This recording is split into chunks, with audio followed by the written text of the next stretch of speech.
tanya tadi itu kalau misalnya kita berbicara ke hidroponik Mas Wahyu, itu untuk ke sistem NFT ya dan film teknik itu sepertinya bisa karena kita menggunakan tandon. Nah itu nanti kita melakukan memformulasikan semuanya di tandon tadi bisa. Cuman sementara ini yang masih saya coba ini ke floating ref ya, ke rakit apung. Jadi di mana di situ media itu saturasi oksigennya di situ, jadi satu di kolam situ.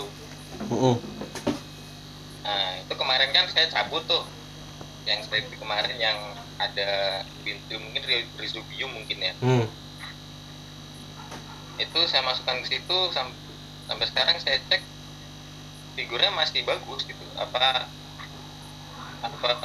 si bungkai ini masih berlangsung hidup di situ gitu ya. Yeah.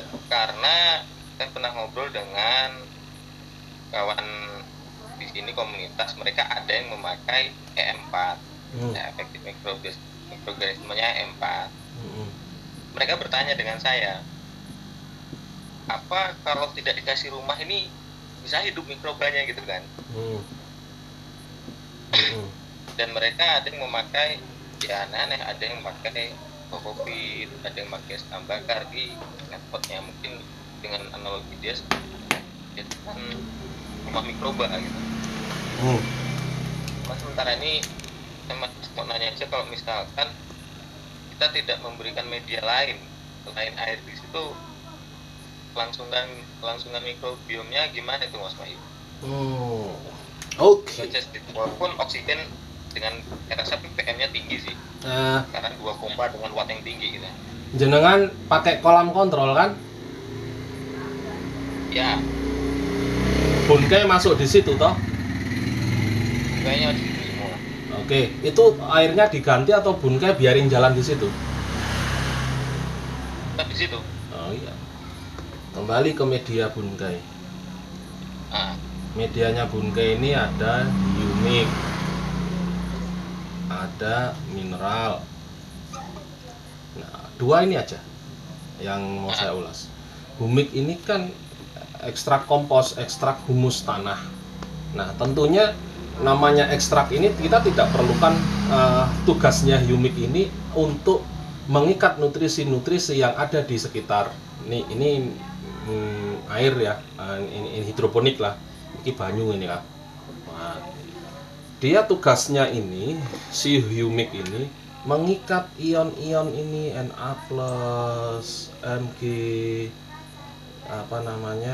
fosfat dan lain sebagainya, ini diikat oleh humik. Ditaleni dan lain sebagainya, nutrisi-nutrisi ini diikat. Nah, itu tugasnya humik. Nah, kemudian mineral. Mineral itu tadi memperkaya yang ada di dalam air ini. Nggak ada energinya air itu. Loh, jare sopo lek banyu sumur mineralnya akeh. Nah, ini mineral-mineral ini.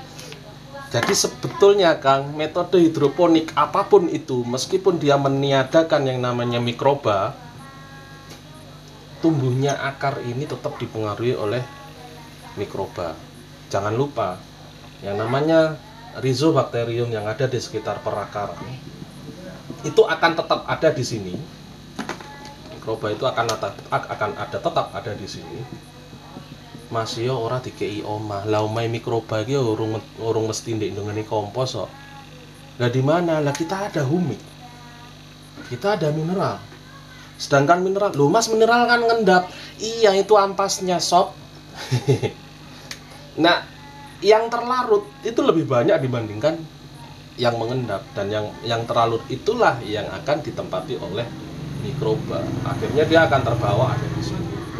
Yang jenengan sama aja lah, selama jenengan pakai yang namanya kolam kontrol dan di situ mikroba masuk, kompos, bungkai dan lain sebagainya masuk ada di situ. Ya itu sebetulnya podoen jenengan menciptakan lahan yang cair, tapi itu tanah yang cair, ekstrak tanah, ya ekstrak humik, ekstrak nutrisi di situ.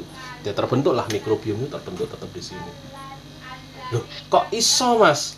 Loh, lawang ada mineral, lawang ada humik, nutrisi, ya hidup dia. Dan perakaran ini tumbuh, Kang, ini ada rangsangan dari zat perangsang tumbuh yang ada dari dalam tanaman sendiri. Nah, yang merangsang tanaman itu untuk keluarnya ZPT supaya akar ini keluar, iya, mikroba. Tanaman tidak bisa tumbuh tanpa mikroba. Loh mas, ini gini aja tumbuh, iya, respirasi secara alami tumbuh, tapi dia maksa. Namanya titik imbibisi, pertama kali dia tumbuh kena dia keluar mata akar, dia membutuhkan energi, dan energi itu yang menyediakan mikroba. Kalau kita sediakan misalnya masih ini belum masih keluar mata akar di sini ya, ini baru mau sprout ya, ini baru masih keluar mata akar, ini sampean kayak urea malah mati apa malah urip? Mati toh, ada kena urea dia mati.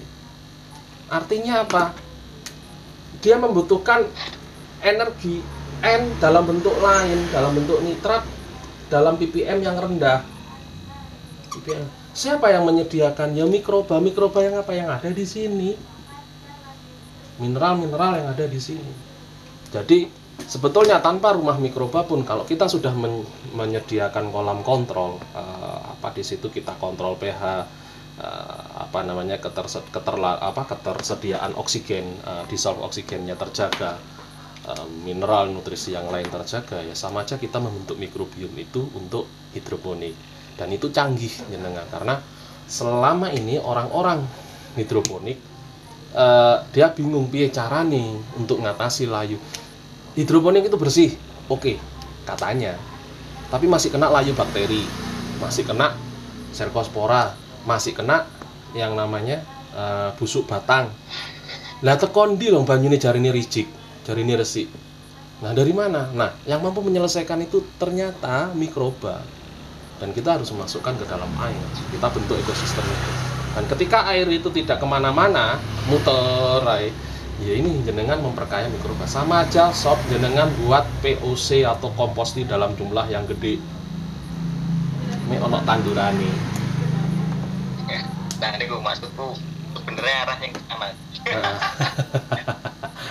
kita berformulasi safety sekaligus kita membuatkan media tanamnya gitu kan. Jadi kan kalau menurut saya kalau bisa seperti itu alangkah mudahnya untuk kita ya mau berhidroponik dan berorganik gitu kan. Iya, lah yang buat pusing ya kita sendiri. Iki kudu sekian ppm, ini sekian ppm, aduh ngeluh aku mas, iki karena harus 500 ppm, ini kok cuma 457, sisanya piye? Nah itu karena kemauan kita sendiri untuk pusing. Sudahlah, kita buat aja kolam kontrol, tata pH, tata nutrisinya, jret. Begitu kita masukkan kurang, loh lah kok sing iki loh mas kurang, tapi vigornya kok sama, bahkan lebih bagus daripada yang dikasih ppm sama. Nah, sudah, kita jangan ambil pusing, lebih baik kita jalan-jalan sama anak istri tandurannya api wes. Kalau dengan itu kita kembalikan kerja, itu memang kerjanya mikroba mas. Kita ndak bisa naker nutrisi. Sawi kowe perlu pirang gram saiki? Aku perlu 0,25 gram juragan. Ya kita nimbang kasih nih ya lu makan ya. Ya orang mungkin mas kita mau seperti itu. Itu tugasnya mikroba, dan itu sudah ditetapkan dari sana dulu. Sama Allah sudah ditetapkan, itu ada pekerjaan masing-masing gitu loh. Gitu. Lanjut, silakan. Wis tak kasih satu lagi wis sebelum kita akhiri tutup ini. Saya mohon maaf sekali. Jadi di sini kita tidak ingin menggurui siapapun. Kita tidak ingin menjadi yang paling pinter, yang paling baik, tidak. Kita bersama-sama belajar, mencari solusi, dan mempertegas hasil karya peneliti-peneliti sebelumnya yang masih ngambang. Kita pertegas, ternyata mampu. Jangan salah, Indonesia mampu mengorganikan tanahnya seketika dengan bertani kalau kita menggunakan metode yang sederhana ini. Ini sudah sering disebut Terra Petra, sudah sering disebut dengan kantong nutrisi dan lain sebagainya. Cuman kita pertegas, itu mampu, dengan metode itu mampu, dan itu tidak mahal. Kalau kita ekivalenkan, kita samakan dengan biaya apa, kita ini kan ya, sejajar dengan biaya produksi, kita memberikan nutrisi, kita membuat kantong mikroba itu kita bertani minimal 10 musim. Kalau dibagi 10 musim itu biayanya masih sangat murah, masih sangat rendah sekali. Dan targetnya kita bisa bertani puluhan tahun, tanah semakin bagus. Sama seperti teman-teman di Eropa, petani Eropa. Dia dandani lemah, iki apa segala macam, zamani sapa bapake 25 tahun yang lalu. Nah, sekarang anaknya menikmati hasilnya. Tanahnya atasnya padas, dalamnya luar biasa, bahan organik dan lain sebagainya. Tapi itu dia nata 25 tahun yang lalu. Nah, ini bisa terjadi di Indonesia asalkan kita mau menerapkan itu. Dan jangan berpikir lemah anu iki, lemah sewan. Enggak, karena kita berpikir tandurane dewi api. Begitu tanaman kita baik, kita berprestasi, kita insya Allah diizinkan Allah rezeki yang baik. Nah, kalau kita tidak diteruskan lahan sewa itu, ya lahan sewa itu akan menjadi nilai yang baik buat kita. Oke, mungkin sampai di situ atau lanjut lagi, silahkan.